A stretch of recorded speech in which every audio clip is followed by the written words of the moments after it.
Masama ba talaga ang zero sugar drinks? Akala mo ba healthy pag zero sugar, no sugar added? Teka lang, panoorin mo muna to. Akala kasi ng marami, kapag zero sugar, no sugar added, or sugar free, healthy agad. Kapag walang sugar, okay lang araw-araw. Kaya yung iba, ginagawa na siyang daily drink. Pero hindi porkets zero sugar, automatic healthy na. Minsan, dahil lagi kang exposed sa sobrang tamis, mas nasasana yung dila at utak mo na maghanap ng sweet taste. Kaya imbes na mabawasan ng cravings, minsan, mas lumalakas pa. Yung iba, sugar-free drink sa hapon pero pagdating ng gabi, grabe ang craving sa chocolates or snacks. Yung iba naman, kapag nakakita ng no sugar added, feeling nila automatic healthy.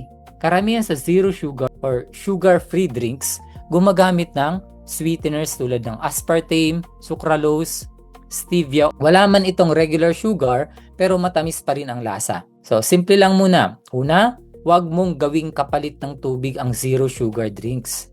Pangalawa, kung iinom ka ng zero sugar drinks, mas okay kung stevia or monk fruit ang ginamit.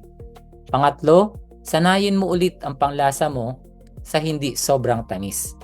Tubig, unsweetened tea, fresh vegetable juices.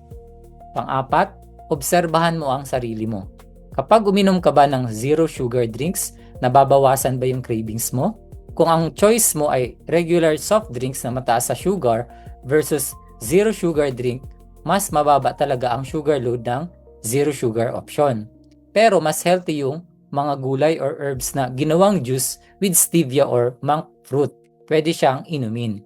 Pero hindi ibig sabihin unlimited na. Mas okay pa rin ang tubig as your daily drink. Click mo lang ang button sa baba and see you sa ating health consultation.